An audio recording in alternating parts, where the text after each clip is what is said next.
What if the biggest compliance tool in your study is already in your participants' pockets? Research coordinators spend an enormous amount of time chasing people down, and the answer most eventually land on is also the most obvious one: personal phones.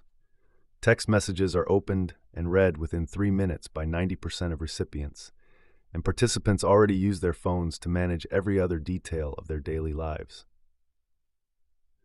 Whether your team is using them strategically is a different question entirely.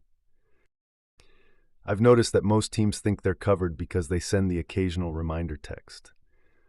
A real approach means reminders go out automatically, nudge follow-ups fire when participants go quiet, and coordinators have in-the-moment visibility into who is and isn't completing required tasks, without any of it depending on someone remembering to hit send.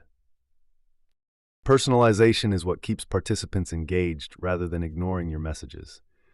Mosio lets coordinators inject participant names, coordinator names, and study-specific details into every automated message, which makes the difference between a text that feels relevant and one that gets dismissed.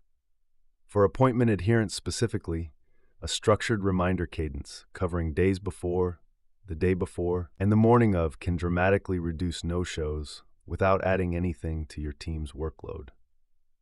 The coordinators getting this right aren't sending more messages. They're sending the right ones at the right time with a system that closes the loop automatically. Visit Mosio.com to explore how the platform fits into your current study workflow and get a free project plan from the team.